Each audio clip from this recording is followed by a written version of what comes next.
నమస్తే. ఇన్నాళ్ళు నన్ను సపోర్ట్ చేస్తూ, ఎంకరేజ్ చేస్తూ మీ ప్రేమను నాకు అందిస్తున్న ప్రతి ఒక్కరికి కృతజ్ఞతలు. అలాగే ఈ వీడియో కూడా ఖచ్చితంగా మీకు ఉపయోగపడుతుంది. లైక్, షేర్ అండ్ సబ్స్క్రైబ్ చేసి మీ సపోర్ట్‌ని నాకు అందించండి. అలాగే ఈ వీడియో పట్ల మీకున్న అభిప్రాయాన్ని కామెంట్ సెక్షన్‌లో కామెంట్ చేసి తెలియజేయండి. ఇప్పుడు వీడియోని చూద్దాం.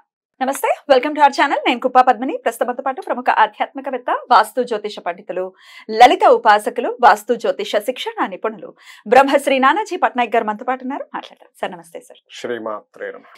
సార్, ఈ 29వ తారీఖు గురువారం పంచమి తిథితో వస్తోంది. గురు పంచమి యోగం కూడా ఏర్పడుతోంది. అంటే ఏంటి అసలు గురు పంచమి యోగం అంటే ఏంటి? ఎలా వినియోగించుకోవచ్చు ఈ రోజున సార్? అంటే ఎప్పుడైనా సరే గురు పంచమి యోగం ఏర్పడింది అనుకోండి, గురు పంచమి యోగం ఆ రోజు వృద్ధి యోగం కూడా వచ్చింది. వృద్ధి యోగం అంటే సార్? వృద్ధి అంటే యోగాలు కొన్ని ఉంటాయి మనకి.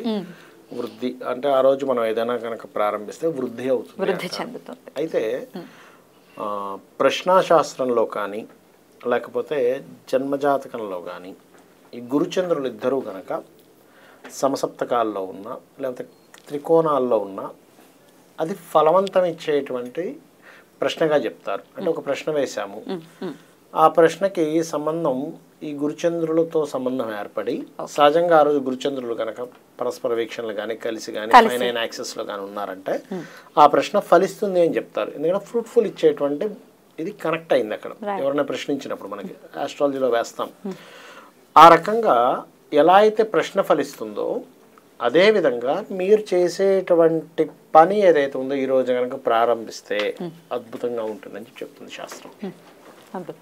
అందులోని స్వాతి నక్షత్రం ఏర్పడింది కూడా. తులారాశిలో ఉన్నాడుగా చంద్రుడు, స్వాతి నక్షత్రంలో ఉన్నాడు. వృద్ధి యోగం గురువారం నాడు. ఎప్పుడైతే స్వాతి నక్షత్రంలో ఉన్నప్పుడు స్వాతి నక్షత్రం మరింత గొప్ప నక్షత్రంగా చెప్తూ ఉంటారు.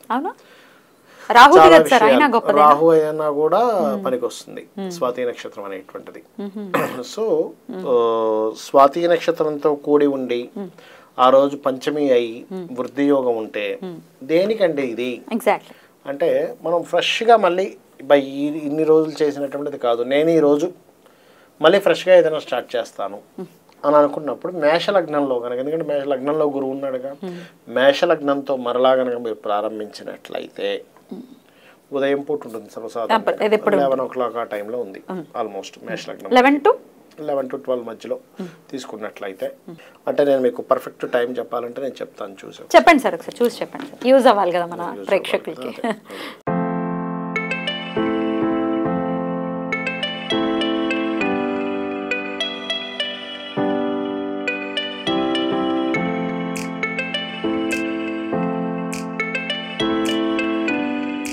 నైన్ 9:30 నుంచి 10:30 మధ్యలో. 9:30 నుంచి 10:30 మధ్యలో ఏం చేయాలి సార్ ఈ టైంలో? ఏం చేయాలంటే ఫ్రెష్గా మీరు మళ్ళీ ఉదయం పూట సహజంగా మనం పూజ చేసుకుంటాం కదా, నిత్య పూజ, అమ్మవారి నామాలు, కొంతమందికి లలిత చదువుకునే ఇది ఉంటుంది, లేదా జపం చేసుకుంటారు, బాగా చేసుకుంటారు.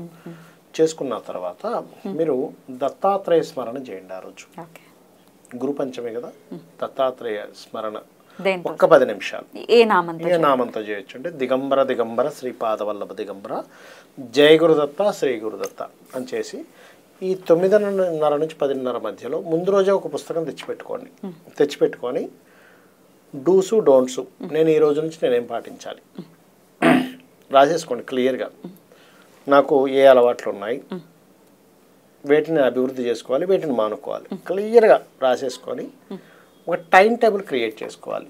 వృద్ధి యోగం ఉన్న రోజు ఎప్పుడు కూడా, స్వాతి నక్షత్రం కదా, వృద్ధి యోగం ఉంది, మంచి సమయము, గురుచంద్రులు పరస్పరం చూసుకుంటున్నటువంటి మేష లగ్నము, లగ్నాధిపతి ఉచ్చస్థితిలో ఉన్నాడు ఇప్పుడున్న మనం అనుకున్నటువంటి సమయంలో గ్రహస్థితిలో. అప్పుడు ఏం చేస్తున్నాము, నువ్వు ఒక ప్రణాళికను ప్రారంభించుకుంటున్నావు, ఒక బిజినెస్ చేస్తున్నా, లేకపోతే ఒక ఉద్యోగమే చేస్తున్నా, దాంట్లో నేను ఎదగాలనుకుంటున్నాను. సో దానికి సంబంధించిన ఆ సమయంలో కనుక మీరు ఒక ప్లానెడ్గా కనుక రాసుకోగలిగితే, ఏది ముందు నిత్య పూజ దత్తాత్రేయుడిది చేసుకొని ఖచ్చితంగా నేను దీనిని కట్టుబడి ఉంటాను అనుకోవాలి.